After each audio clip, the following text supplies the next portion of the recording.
আবু তালহা নামে একজন আনসারী সাহাবী ছিলেন, যিনি মদিনায় বসবাস করতেন। ওনার খুব সুন্দর একটি বাগান ছিল, দুই পাশ দিয়ে রাশি রাশি গাছপালা, খেজুর গাছের সারি, আর মাঝখান দিয়ে ঝর্ণা প্রবাহিত হতো।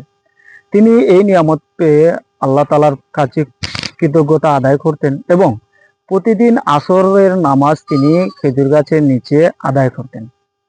হঠাৎ একদিন তিনি লক্ষ্য করলেন যে অন্যান্য দিনের তুলনায় আজকে নতুন কিছু শব্দ শোনা যাচ্ছে, একটা পাখির কিচিরমিচির শব্দ। তিনি লক্ষ্য করে দেখলেন যে মাথার উপরে একটি পাখি ডাকছে, আর এই পাখিটা এত সুন্দর ছিল যে ওনার জীবনে আর কোনোদিন এত সুন্দর পাখি দেখেননি। তখন তিনি তার নামাজের থেকে মনোযোগ হারিয়ে ফেললেন। তখন তিনি ভুলে গিয়েছিলেন যে কত রাকাতে ছিলেন, দ্বিতীয় রাকাতে নাকি তৃতীয় রাকাতে নাকি চতুর্থ রাকাতে। তখন তিনি সংশয়ে নামাজ শেষ করলেন, তারপর জায়নামাজ গুটিয়ে তিনি বাড়িতে চলে গেলেন। পরের দিন তিনি ঠিক একই সময়ে নামাজ আদায় করার জন্য তার বাগানে উপস্থিত হলেন। উপস্থিত হওয়ার পর যখন তিনি নামাজ আরম্ভ করলেন, তখন তিনি আবার সেই একই ধরনের আওয়াজ শুনতে পেলেন।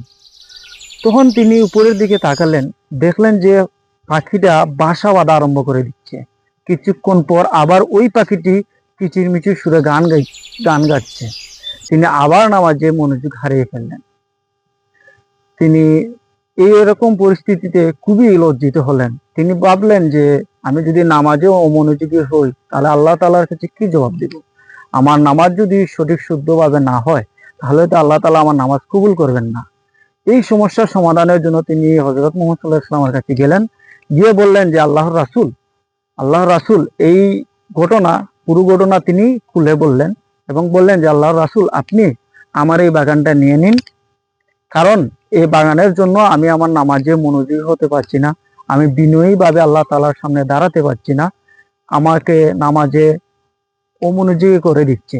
আপনি আপনাদের কাছে এই বাগানটা ব্যবহার করবেন।